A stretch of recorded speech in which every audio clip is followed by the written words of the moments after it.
Hello friend, welcome to my new blog. তো আমি মাঝে মাঝে তোমাদের সাথে রান্নার রেসিপি শেয়ার করি। আজকে একটা ঠান্ডা তরকারি শেয়ার করবো, এটা আমি আমার শাশুড়ির থেকে শিখেছি।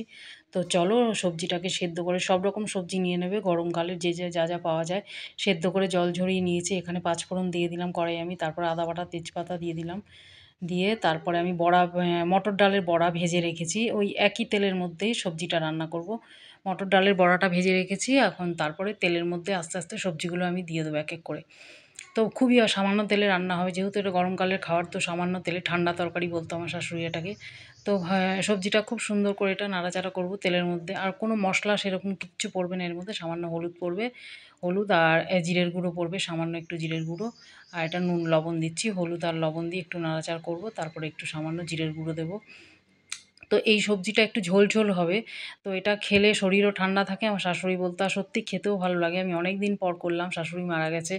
আর সামান্য জিরের গুঁড়ো আর কোনো লঙ্কা, যদি খেতে ভালোবাসো কেউ, ঝাল খেতে চাও তাহলে একটু গোটা লঙ্কা দিয়ে, খুব একটা ঝাল ঝাল হবে না সবজিটা।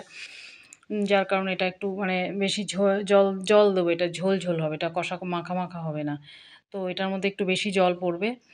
জল দিয়ে সুন্দর করে এটা সেদ্ধ, সবজিটা যেহেতু আগে থেকে অনেকটাই সেদ্ধ করা, তো সেদ্ধ খুব একটা করার প্রয়োজন নেই।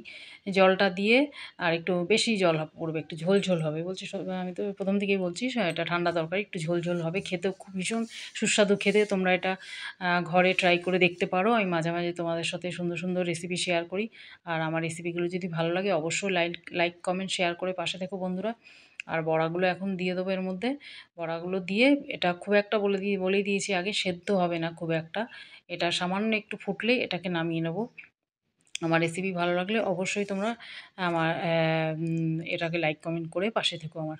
তো আরেকটু জল পড়বে, জলটা টেনে নিয়েছে, সামান্য অল্প জল দিয়েছিলাম এর আগে, এটা একটু বেশি জল পড়বে।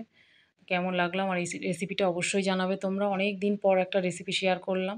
এর আগে করেছিলাম ভোলা মাছের রেসিপি।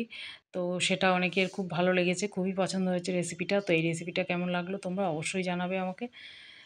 প্রচণ্ডই গরম পড়েছে, গরমকালে এরকম ঠান্ডা তরকারি খেতে ভীষণ ভালো লাগে। আমরা ঠান্ডাটাই ভীষণ পছন্দ করি, সব কিছুর মধ্যেই যেন ঠান্ডার ছোঁয়া একটা পাই। তো হয়ে গেছে, আর এটা একটু মিষ্টি মিষ্টি হবে, যার জন্য চিনিটা একটু, মিষ্টিটা যার যেরকম খুশি ইচ্ছে দিতে পারো, মিষ্টি না দিলেও কোনো ব্যাপার না। তো আমি একটু মিষ্টি পছন্দ করি, তাই মিষ্টি দিলাম। পাশে দেখো বন্ধুরা।